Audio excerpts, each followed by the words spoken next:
So take us back a little bit. So growing up here in Philly, what was the music scene like for you, and how did that influence your playing?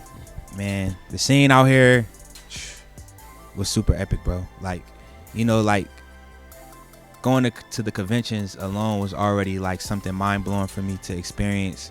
Just to like, see y'all, Marcus, everybody that was there. But coming back home, it was just a different vibe. It was like a balance between the two. Like, so I would go to church and I would go to the conventions and all of that. But then like Friday nights or like Tuesday nights, my mom would take me to the 5 spot. It was like a open mic spot in Philly back in the day. They had this thing called the Black Lily.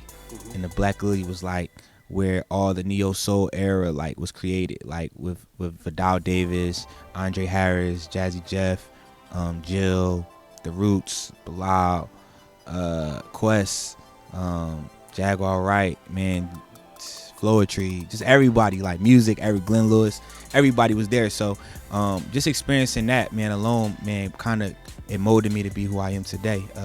I'm a big fan of just stuff that's felt. Like, I'm not like big on going for blood on chops per se, and I'm not saying that's not a bad thing, but I'm more so like a feeling type of guy. Like, I'm super emotional.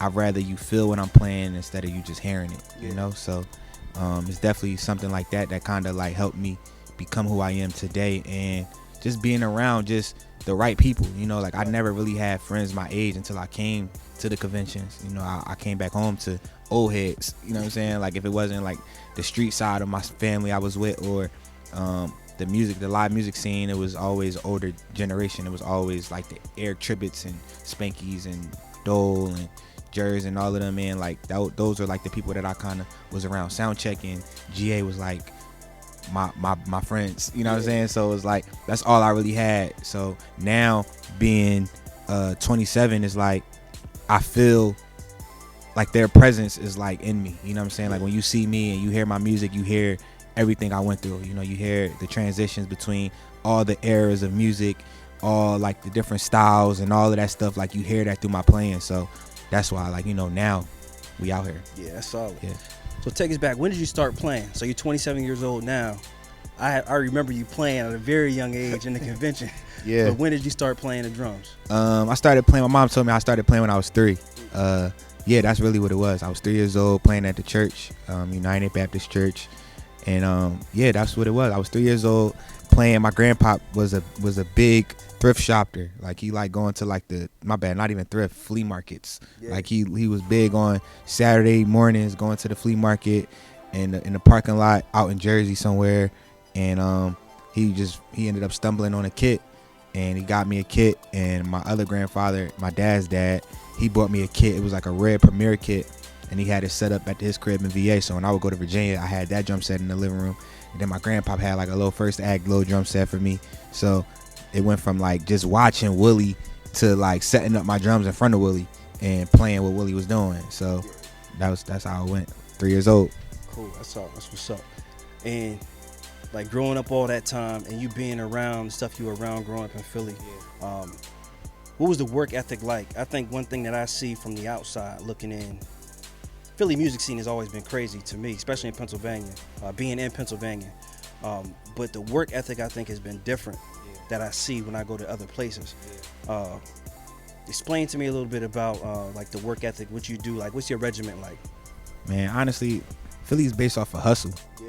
We a hustle city, and it's crazy because I go to other places and I see like their routines, and I'd be like, man, I could never live like this. Like, you know what I'm saying? Like, I could never had to wait on music, you know what I'm saying? Or wait on a jam session, I could never do that, So out here, it was always like studio sessions. It was always a jam session, but it was always a jam session. It wasn't just one night of a jam session. So I gotta wake up and I gotta figure out how I'm gonna be greater than how I was the day before. You know what I'm saying? Of course, I had those days where I be tired or I sleep in or whatever. But it's like I'm a night owl, so I'm out in the middle of the night. I'm up thinking and writing and writing my goals and all of that. So back then it was just like you had to be there. Like, we didn't have social media. It wasn't Twitter. It wasn't Instagram. It barely was MySpace. Like, so it was always just like word of mouth, and that's what made people who are relevant today still relevant, you know what I'm saying? Because it was the hype.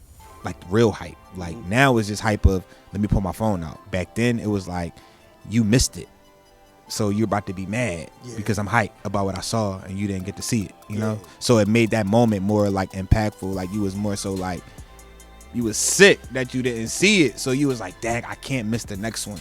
So that's how, like, I was talking about this the other night, like, well, yesterday, like, it was like fan bases were big back then. Like that's why a GA was so big, you know, because people was following them. You know what I'm saying? It wasn't like an Instagram where a video came. Oh, I heard what they performed last night.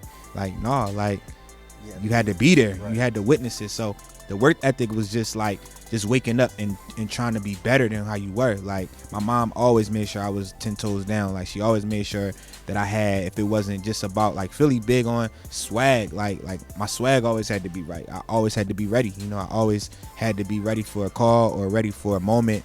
And when it's time to shine, it's time to shine. So I'm not out here slacking. You know what I'm saying? Like I'm not out here lacking on anything. Like if you call me, if I'm in the building and you see me and you be like hop on drums or talk or whatever, like I'm not slipping. You know what I mean? Like I'm not on no tip where I'm not ready. So that's really what the work ethic, that's what's different here than anywhere else. Like we always ready in Philly. Like you can't name not one musician from Philly that wasn't in a band with somebody popping or didn't have an impactful moment with that person, or you know, any artist that's out always remember that person from Philly. You know what I'm saying? Like I don't care, like I'll say this on camera, like you can't name not one artist that cannot say a Philly musician changed their life. Period. Like, because I know I could do it, and I know I did it, you know, and I did it because of what was before me. You know, I was trained to be this way. So, you know, like with me, it's like, yo, anything that I do, I'm gonna leave a mark. You know what I mean? So that's just really what it is. Like just going to different spots, you don't see that. Yeah, that's solid. That's real solid. So let's talk a little bit about the entrepreneurial part, like what you do outside of music. So you got a brand called On the One. On the One. I wear it every day. I don't wear nobody else's clothes. I told myself a year ago I wasn't gonna wear nobody else's clothes but mine. So yeah, like I wear my clothes every day. My brand started back in 2012. I went to NAMM and I was playing with somebody at the time, and I walked up to this rep and I'm like, yo, what up? I'm Tre. I play for this person. And they're like, who that? I'm like, what? Like, you tripping? Like, we like shutting down churches, bro. Like, you don't know who I am? Like, you know. And that was the young boy cocky side of me, you know. Like, so I feel like God kind of like was like, all right now. Like, so he kind of like stopped me in my tracks. But, you know, I was 15 at the time, 16 at the time, like walking around. Like, I ain't had no bills. I ain't had no cares in the world. Like, my big brother was Spanky. You know what I'm saying? Like, I play with these artists. I'm the cool kid in Philly. Like, I'm the young boy. So I'm walking to LA like, yeah, like, you know who I am. Like, you know what I'm saying? Like, so like there was a shutdown piece. Like the guy was like, yeah, I don't know who that is. So I was hurt. Like I was shut down. So the next year I went to NAMM, I had like hats, I had t-shirts, bandanas, had a person recording me. My mom was there, my homies was there. I had stickers, I had bracelets, I had book bags, all types of stuff. And I'm like, all right, now I know that I can't be, yo, I'm Tre and I play drums for this person, or I'm this person's drummer. So it was like, I'm Tre and I'm On the One, you know. And can't nobody, if you're not gonna remember my name, you're gonna remember my brand. And if you remember my brand, that means you know me. You know what I'm saying? So that's why I started my brand. And from that, you know, it went to the radio show, then it went to the vlogs that I was posting every other week. That at the time, 1,000 views in a day was crazy. You know what I'm saying? I get 1,000 views an hour now, 30 minutes. You know what I'm saying? So back then it was like I was already manifesting like who I was. You know what I'm saying? Like I was walking in, I'm going to be this thing. Like I'm going to be the next Questlove. I'm going to be the next Travis Barker. So I just had to move accordingly. To now is like everybody screaming On the One. So. And I think one thing that COVID-19 has really exposed, it's a lot of musicians that have played for somebody who's kind of been under that umbrella, and they've kind of built up somebody else's career, but they got nothing to show for it. And so one thing that I've always respected about you is along the way, even though you were playing for the major artists, you still were focused on building yourself up in your brand. And I think COVID-19 exposed a lot of musicians. So how is that kind of working out for you right now as far as the situation that we're in with the pandemic, and your brand helping to kind of sustain your career? I'm a hustler, bro. Yeah. I'm a hustler. Ain't that what Cassidy said? I'm a hustler, bro. Like ain't no it bad. I want success bad. So I'm gonna wake up every morning doing whatever it takes to get what I want. You know what I'm saying? Like, I'm not waiting on nobody. Like, I never did. I never had to. I never had to wake up and feel like I gotta wait for this person to be like, yo, we going on tour tomorrow. Right. Nah, cause where I'm from, you don't make it out. You know what I'm saying? Like my cousins and them, like one of my cousins that passed away not too long ago, like, he always told me to outwork the next man. And that's like, it stuck with me, because at the end of the day, like, I'll be a fool to wake up tomorrow and really be broke because somebody else is rich. Yeah. No, that's dead, bro. Like, I watch rappers count 100,000, 500,000 in my face, and I ain't getting nothing. And I'm doing more. We was talking about me sweating, like, Muggs ain't even sweating. You know what I'm saying? Like, I'm doing the most work. So it was in those moments where I was like, all right, yo, that's cap. Like, I'm not doing that. Like, I'm not sitting back and waiting on somebody. So for me, it's like my brand, it helped me, man, so much, man. And I thank God for it every day, man, because at the end of the day, I ain't letting nobody outwork me, bro. Like, I'm successful. I'm a billionaire drummer. Like, that's who I am. Like, you may not see it, but you don't see Steven Spielberg walking around flashing his bread. You know, you don't see other billionaires flashing their money. Some of them wear the same clothes every day. You know, so it's just a mindset you gotta have. And I feel like people that's like musicians that's out right now that kind of didn't like have those moments like I'm having right now. Like, it sucks for sure, but it's a wake up call. So I can't really knock that. Like, I really can't judge nobody for not having what I have right now. Or like, let me not say have what I have right now. I can't knock somebody for not doing what they were supposed to do outside of playing for an artist. You know what I'm saying? Like I save my money all the time. Like, I was out all last year and I didn't know that this was about to happen. You know what I'm saying? Like, we didn't know this was about to happen, but God just knew. Like, it was ordained. Like, yo, for some reason I told myself I want to come home with this amount of bread in my pocket. When I came home, COVID happened. I haven't gigged since December 16th of last year. That was my last show on the Jonas Brothers tour. So, you know, I never been broke since then. You know, shout out to PUA, but you know, it's just I haven't been broke, and I thank God, because I was talking about this years ago. You know, and I feel like the people that hated, the people that was he being cocky, he talking about himself, he doing this. Same ones that got brands now. You know what I'm saying? And I brought that up, not to bash anybody, but to encourage somebody. Because, I mean, you never know. Even after we get out of this pandemic, things might not ever go back to how they were. Well, they not gonna go back. There's no normal. It's like a reset button. It's like when we went from 99 to 2000. You know, it's like now it's like Muggs gotta eat outside in the winter, and then now they like shut it down. So all of that work that people put in to make these booths be outside of the restaurants are done in. Like, it's over with. Like, you know, so it's like it's all about like elevation. Like, it's all about growing. And I feel like some people never had a moment to really sit back and grow.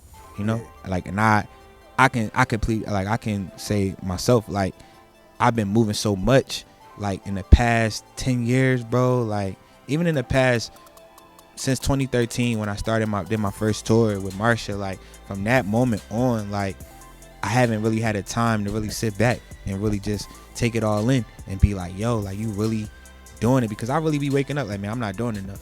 Like, that's how I think. That's my mental. Like, I really be feeling like I'm not doing enough. I'm not doing it, because I go outside and I see who's doing it, and I be like, man, I know I'm better than this. Like, I know that, you know what I mean? Like, and it's not a compare and contrast situation. It's just a lot of times, like, it's a motivation type of thing. Like, a lot of my mentors, like, are super older than me. Like, I don't, like, you know, so it's like I try to surround myself with people that's doing better than me, because if you're not doing better than me, then what am I looking forward to when we talking? Like, I'm basically looking in the mirror. Right. You know what I'm saying? So for me, like, I feel like during the pandemic, like, I feel like people just really just needed this time to really just that reset button, you know, like, understand. And if I'm the one that's the example, I thank God. You know, I'm grateful that I can be the example to know that, like, from March 13th up until now, I didn't have to post about me playing for an artist. You know what I'm saying? I didn't have to do that. I post about my clothes, my hats, my family, my gigs with my band. You know what I'm saying? Like, of course, I throw a little video here and there for the people that follow me, because that's like uplifting. And I had my moment. I'm human. I had a moment, bro. I was crying. I was like, Lord, when are we going back? Like, I can't take it. Like, ain't no church. Like, Crazy. Like I got these young boys that play in my church, dog. Like they so fire. Like they like geniuses on their gifts, bro. And then like we had this big service, and then the pandemic happened, and I had just came home. So it was like I was going from June till December, and then I come home for a month, and then the pandemic happened. So it's like, dang, like, so it's just that moment of just knowing you have to be an example. And I feel like finding my purpose a couple years ago, like, well, knowing my purpose a couple years ago and walking in my purpose recently, I just realized that I'm an example. So I gotta move how I move. So when you look at my story, look at my gram, and you see that I ain't talk about nobody else but myself, you should look at yourself in the mirror and say, how is he surviving without an artist? Yeah. So yeah. So like some of the questions some of my students have, they want to know what's life like on the road playing for artists, and then also talk about some of the endorsements that you have. Okay. All right. On the road with TreWay. I love traveling. Like that's just my thing, you know, with the conventions and all that stuff. Like that's always been our thing. Like hopping on the bus, seeing the farms and all that, living in the city, going to Erie, Harrisburg, and Pittsburgh, like seeing goats and all that. Like, I don't ever see that type of stuff unless I go to the zoo. You know what I mean? So it's like seeing that like blew my mind to now traveling the world is like a whole different level. Like I love taking the train. Like my mom be mad at me because she be like, you going to Atlanta? Yeah. Like look up the trains. The train, like, cause like I love scenery. Like I love like it's times where I be driving from the mall and like I don't get on the expressway because I want to drive through the big houses and I want to see the land and see, you know, stuff that I never, you know, well not that I never. Let me take that back. Stuff that I'm about to get. So I ride through because I want to see what I got. How did that seeing the world? Because I know you've probably been to every continent. Probably. Nah, not everyone, but most of them. Most of them. So how did that shape your perspective and your view as far as how you approach? I mean, you talked about the hustle that you got from living here in Philly, growing up here. But how did that help to shape your view getting out of Philly and seeing the world? Man, it showed me that this is nothing. like where I'm from ain't nothing compared to what's out there. Like people be wanting to be popping in their city. But you ain't popping outside your city, you might as well just stay at the crib. Like, you know, like traveling and like experiencing the world, bro. It just like it made me just understand like there's more to this. There's more than 29th Street, you know, there's more. So it made my drive more like crazier. Like now I'm in a Ferrari, like I'm snapping, I'm going there through the hills, all that, cause it's like I really gotta be popping across the world. Like I just can't be, and that's like I changed my brand name from On the One to On the One Nation. Like it's still On the One, but it's like I rep On the One Nation now because like I want the world to know my name. You know what I'm saying? Like I don't want, like Philly gonna know me regardless, and you know Erie they gonna know you. You know what I mean? Like, but the world, that's a different type of time right there. Like you unstoppable at that point. Like that's something where can't nobody say, oh, he's just a home celebrity. Yeah, you tripping. Like no, like we taking this to the extreme. So traveling the world and seeing those things, like it made me open to different styles of music. It made me open to just the culture in different places. Like people laugh at me like, but one of my favorite cities is Chicago. I love Chicago. Like, and I love Chicago because of just the culture, like just how they move. Like every artist that's from Chicago that's out right now in the industry, they all got a different swag. Big Sean, different swag. You know what I'm saying? Kanye, different swag. Virgil, different swag. You know what I'm saying? Like everybody got that so it remind me of Philly because we got Sunnis. And you could go anywhere in the country, in the world, they see you with a beard, they be like, yo, you even Muslim or you from Philly? You know what I'm saying? So it's like, for me, it's like just traveling the world, man. It just opened my eyes to understand, like, I gotta make it for my dogs at the crib. Because I could come home and I could bring my homies that be on the corner that I grew up with, yo, this a $2 bill from Dubai. And then it blow their mind. Because they like, yo, this dude went to Dubai. Like, I never been outside of North Philly. Like, I never left 29th Street. Like, so it just made my hustle bigger, man. Like, it made me think different. Like, and I think that's why I move how I move, because I've seen things that nobody's seen. My mom called it the eyes have not seen section. And basically I'm seeing things that the regular person isn't supposed to see. You know, like, so it's like I'm witnessing these things because I'm about to have it. Or I have it. That's why I'm there. You know what I mean? So just traveling the world, man. Dubai was crazy, man. Like I went to Bulgaria, man. Like like just all these different places, man. It just really just opened my eyes to coming back home to the crib is a humbling experience, because a lot of these places I went to, they don't have what we have, you know, or they don't have the resources of music or the resources of food, or like they don't have street lights. So like, especially like daylight savings time, oh, I know it's crazy. Like 5 o'clock is a wrap, like, you know. So being in Haiti kind of like opened my mind up, because they didn't have no street lights, no stoplights, no nothing. Like people was walking in alleys to get home, but it's like pitch black, like no lights, you know what I'm saying? So just that type of stuff really just humbled me, man. Like I feel like God really know how to show you how, you know, he could show you where you're about to go before you even get there. Like, and I feel like that's what it is. Like I feel like I'm seeing all these places because something bigger is about to happen for me. So yeah, that's what's up. Some of the endorsements, you talk about some of those. I know you got drumsticks, earbuds, and you got some other endorsements too. Yeah, I got some endorsements, man. Shout out to Roland, shout out to Tama. Tama just sent me a kit for my birthday the other day. Shout out to Tama, man. Regal Tip, I've been rocking on Regal Tip for about 3 years now. Shout out to Peisty Symbols, man. We growing, making this roster lit right now. Shout out to Simpad. If you ever like look at any of my kits, I always got like colorful felts on my symbols. Yeah, that's Simpads.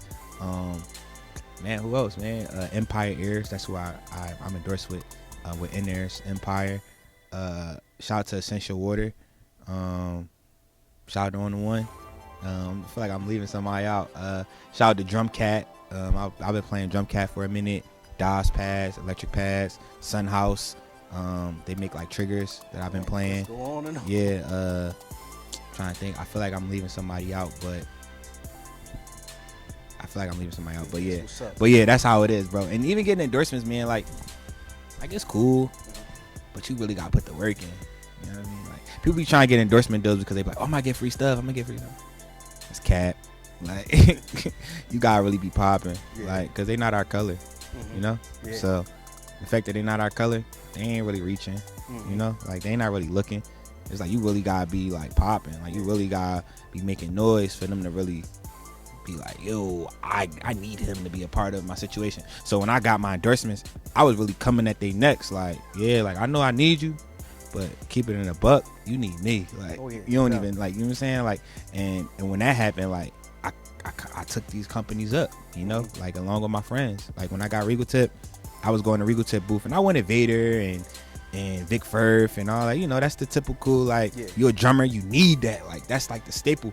But I'm always the oddball, so it's like I had to go somewhere where nobody was at because I want to make that hot, you know. Like, and that's what I did. I went to Regal Tip, and not to say Regal Tip wasn't hot, but in our culture and in our world, they wasn't popping like that. So I went to them and I told them, like, listen, y'all need me like more than they. Like, what you mean? I said, give me 5 seconds, 5 minutes, my bad. I left, I walked around them and told all of my friends to welcome me over to the Regal Tip booth. And it was like, we was like 50 deep. And I'm like, yeah, if I say go, it's go. Like, so what's up? Like, and it just went like that. Like, you know, I got with them, my first signature stick ever, man. Always on the one. We dropped that back when I did Coachella with Future. You know, that was right after I had got shot. Crazy, got shot and all of that stuff. And so it just went up. And then the Tama deal happened the same year. I've been playing Tama my whole career. So that deal went through, and I told them, like, I'm only signing if y'all let me put my friends in the videos. And I put my dogs in the videos. We ate at my favorite restaurant, and we got grilled cheese sandwiches with turkey bacon and fries. Did a video, you know what I mean? Like, got with Peisty because, you know, I love Peisty because of the color symbols. I'm a bright guy, like, and, you know, they show love, and now I'm putting all my dogs under there. So, and Rolling, you know, that's gotta have Rolling. Like, you know, you was a fool if you don't rock with Rolling, like. But, you know, so shout out to them, man. And yeah, that's really how it goes, man. I feel like if I could tell the people that's coming up about endorsements, like, honestly, like know your worth, and know your instrument. Like, know what you want. You know what I'm saying? Like, I didn't just go with Rolling because I felt like it's the hottest thing in the world. No, I really needed them. Like, I needed Rolling. Like, I needed the triggers. I needed the TD50. I needed the kick triggers, and, you know, all of that stuff. Like, so I knew what I needed, and I went after that. But I knew that wherever I went had to represent me. Yeah. You know? So, Yep. yeah. Cool. Last thing. There's a lot of kids that I work with in Erie. Mm-hmm. There's kids in Harrisburg, Asbury Park, New Jersey that we work with. And a lot of them look up to you. You know, a lot of them look up to me. Wow. And musically, you know, you one of the guys that I look up to. Wow. I love you, bro, for that, bro. Yeah, no doubt.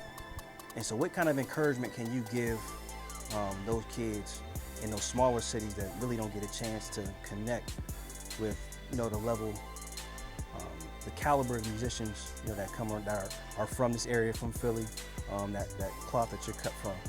What kind of encouragement can you kind of give them? Man, this like makes me emotional. It's like crazy, like really like. Just a side note. I'm gonna answer your question, but I just like knowing that people like look up to me is kind of mind blowing every day. Like, you know, like, and so like my words, like I really be just trying to make sure that like I know they can't speak to me, but they can see me. You know, so that's like with my walk, like how I move, like how I post, and all of that. Like that's really was like my voice for real. Like, some encouraging words, man. Like I could say honestly and truthfully, and I live by it. So I make sure that every time I walk up to somebody or somebody asks me this question, like I tell them like, be a trendsetter. Like, you know, like be a trendsetter. I say trendsetter because there's a quote that I live by, and the quote is, "Don't go where the path may lead. Instead, go where there isn't. Create your own trail." Mm-hmm. You know, and basically that's saying, don't follow the crowd. You know, make your own path. You know, it's okay to be you know, and it's okay to serve. You know, like that's really why I'm blessed, because I serve, and people don't know that. Like, because I don't really say all that. Like, I don't got to. Like, I don't have to. My bad. I'm sorry. That's the North Philly side of me saying got, but I don't have to explain that. I can just show it. So I love to serve. I love to help. I love to give back. I love to go travel the world, and on Sunday be back at my church. I love to, you know, tell an artist to their face, like, listen, if we got a gig on Monday, I'm leaving after church. If we got a gig Saturday, I have to fly home on a red eye to be at church. Like, I love that, because I'm giving back to God, and I'll be a fool to not let, you know, show my appreciation to him.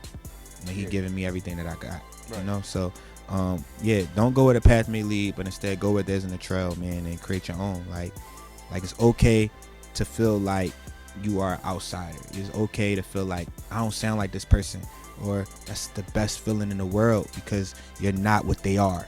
You know, so that's really what I could say, man. It's okay to be you. You know, being you is the best advantage you have. Like, there's only one. Be a one of one. You know, they got them custom sneaks and custom clothes. Be a one of one. So, and I know I'm a one of one. So, definitely, that's all I can really say, man. Be a one of one. Create your own. Don't be scared to ask questions. You know, it's all right to take criticism by people that matter. You know, it's okay to be open. You know, so that's it right there. Cool. With that, everybody, Tre Lambert from Philly. Gang, gang.